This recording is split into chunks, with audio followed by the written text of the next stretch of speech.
What up, mga solid subscribers? So, eto na po yung tiniis ko mula kaninang umaga po, guys, no? Pinalabas po ito po. Ewan ko lang kailan siya pinalabas, ha? Pero, eto, yung performance, guys, ng Obsequious, guys, no? Grabe tong impact nito, as in, hindi ko pa talaga ito napapanood, ha? Pero, grabe lang yung nakikita ko, mga posts, lahat, no? Na, ewan ko, ha? Pero, may nakita na akong post, pero hindi ko pa napapanood, pero, alam mo na, no? Tara na, panoorin natin, guys. Hindi ko na talaga kayang tiisin pa to, no? Okay, without further ado, let's all watch this.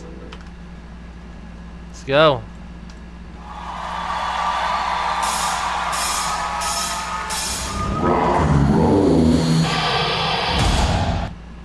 Naksa ko na music. Ulit. Let's go.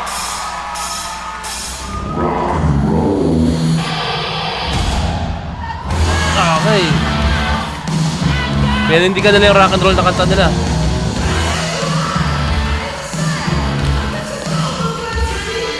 Yee! Oh! Nag-flash kick! Hey!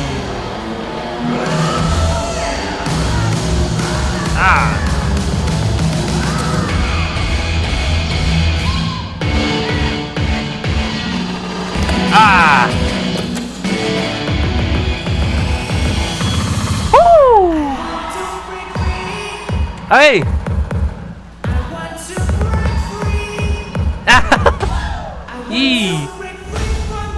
Nag-walking sila rito, ha? Let's go! Yeah!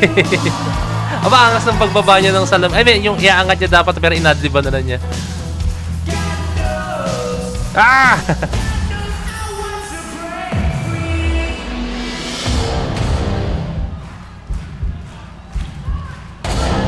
Ang ganda ng ano rito. Tumata yung balahibo ko. Ang ganda ng choice of music. Broken hearted.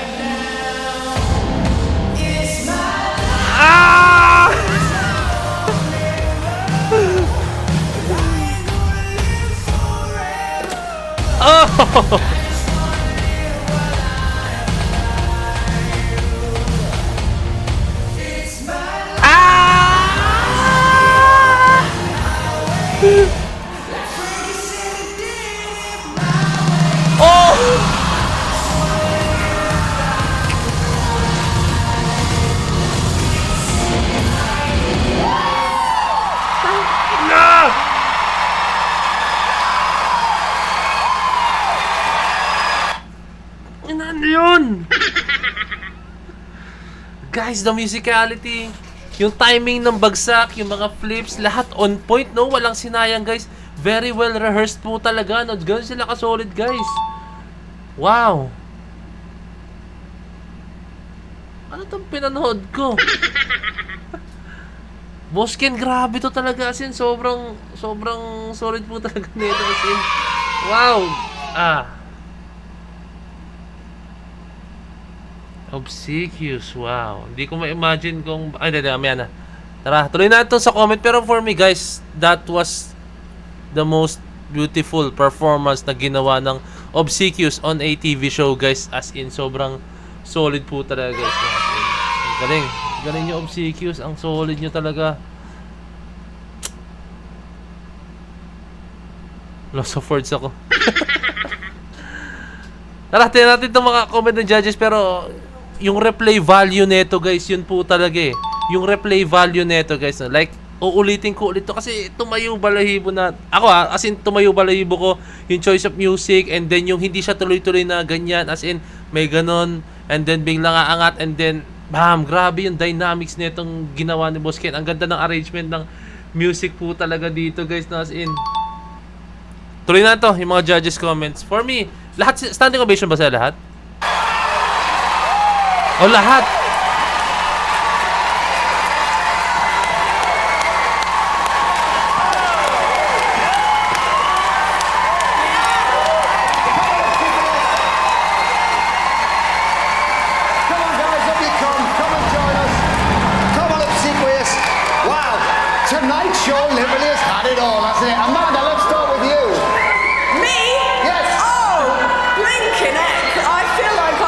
best show on earth. I mean, I am in the best show on earth, but tonight particularly, the energy, everything seems extraordinary. This audience is through the roof.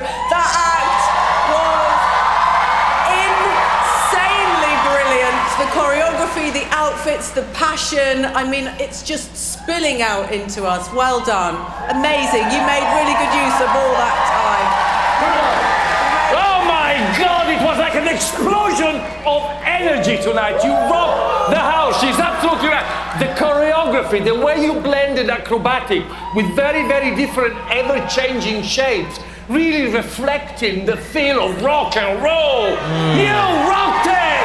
You did it! Ang sarap lang guys, no? Kasi yung judges nila, talagang pinili nila, no? Kahit alam natin yung mga hindi sila knowledgeable pa sa sayaw na. Pero alam mo yun, ramdam nila, alam nila yung maganda sa hindi, no? Yun yung solid sa mga set of judges na kinukuha ng mga Got Talent, no? Sa, sa mga ganitong klaseng competitions po talaga. No? Kailangan talaga flexible enough sila na ma-appreciate yung iba't ibang talent, no? Na hindi lang particularly sa sayaw, hindi lang sa kanta, sa magic, or kung ano mang mga stunts, no? Kailangan flexible enough sila na alam nila yung criteria ng every act, no? This semi-final is on fire tonight, and you guys were outstanding. I love you so much. Well done. This was honestly, everyone is going to love this act because it had everything. It had talent, great music, energy, and you know what's important is when an act really, really wants to win, you can feel that. And I felt it from every single one of you. Seriously, thank you so much for taking the time to enter the show this year, because it's acts like you that make this show great. And that honestly was so exciting. God, it's been great tonight. Thank you, judges. It really has. Thank you. Eros, you really do want to win, you guys, but you really want to come back for the final, don't you? Yeah. Grabe yung yung appreciation ni Simon Cowell talaga sa obsequious po talaga, guys, na grabe. Tara, tripan natin. Yes, we really want to get to the finals, and yeah, thank you guys to all the people out here, and especially those who are watching on TV. Well, without you guys, this would not be possible, and we really pour our hearts, our soul into this performance so that we can rock all your world, guys. And Well done. Well, listen, well done. We saw it. You put it on. Parang nagmamadali yung mga judges kanina pa. Parang nagmamadali sila. Una, napansin ko, kinat nila si Simon Cowell, no? And then pangalawa, kinat nila ang obsequious. I think, meron silang hinahabol na oras. Hindi naman na, talagang normal na po yan, no? Pero, syempre, napansin ko lang, kanina pa nila minamadali, eh. Yun napansin ko po talaga, eh, no? Pero, okay naman, solid. Okay, meron naman. So, ayun na siya. Grabe, ang solid ng performance ng obsequious, guys. As in, napaka-solid, no? Ang sa akin lang, guys, no, deserve nila mapunta sa finals, no? Kaso, yun nga lang, guys, no? Sadly, nag-post si Bosken, no? Na hindi nga daw po sila nakapasok, no? Oh, shit! Nakakalungkot lang po, guys, talaga, as in, no? Na hindi sila nakapasok. Na, pero, goods lang yun, no? They performed well, napakalinis, very well executed yung performance nila, guys, as in, no?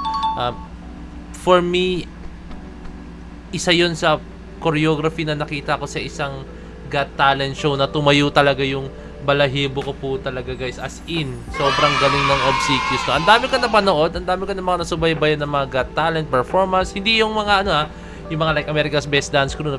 Kasi pag Got Talent, guys, kailangan explosive ka, hindi usually, guys, yung mga judges dito kailangan maging flexible enough ka na hindi pwedeng gagawin mo is super duper technical na mga detalye na maliit na gagawin mo, no? Hindi pwedeng ganun, guys. Yung iba nag-work, pero most of the time, guys, yung mga judges kailangan ma-appreciate nila. Tulad ng sinabi ko kanina, no, hindi yung mga judges hindi nila na-appreciate yung mga na-appreciate natin mga dancers na alam mo yon, yung mga alam natin na kaya ang obsequious napaka-solid kasi nag-switch sila sa gantong klaseng style na alam mo yon, maging flexible enough yung explosiveness, yung mga stunts na talagang hinahanap yan pag Got Talents, guys, no, competitions, no. Binigay nila sa mga judges, no, and yun doon makikita talaga, guys, yung utak ng obsequious at the same time utak ni Bosken po talaga, no. Grabe yung utak ni Bosken, talagang kayang-kaya niya mag-switch sa kahit ano eh, like sa mainstream competition and sa underground, as in, kayang-kaya po talaga ni Boss Ken po talaga yun. Saludo Boss Ken, ang solid nyo, no? Yun. Hindi man sila nakita ko lang yung post ni Boss Ken, sana nga ano yun eh. Sana nga ano lang yun, no? Prank. Sana prank na lang yun, guys. Hindi na lang totoo yun, guys, eh, no? pero ewan ka, hindi na lang. Pero base sa post ni Boss Ken, no?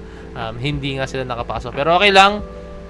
You make us all proud. Oh. Yun yung pinakamalaga dun, guys. You make us all proud. Nakakatuwa na isang Filipino act nakapag-standing ovation sa mga judges na alam nating very well deserved silang makatungtong sa finals, no? Pero marami pang pagkakataon, marami pang chances sa obsequious, no? I'm rooting for obsequious po talaga. So, yun lang, guys. Maraming salamat, no? And kindly leave a like, subscribe, and kindly ring the notification bell para alam niyo po pag ako'y nag-release ng bagong video. So, this is Point signing out. Peace. Let's see.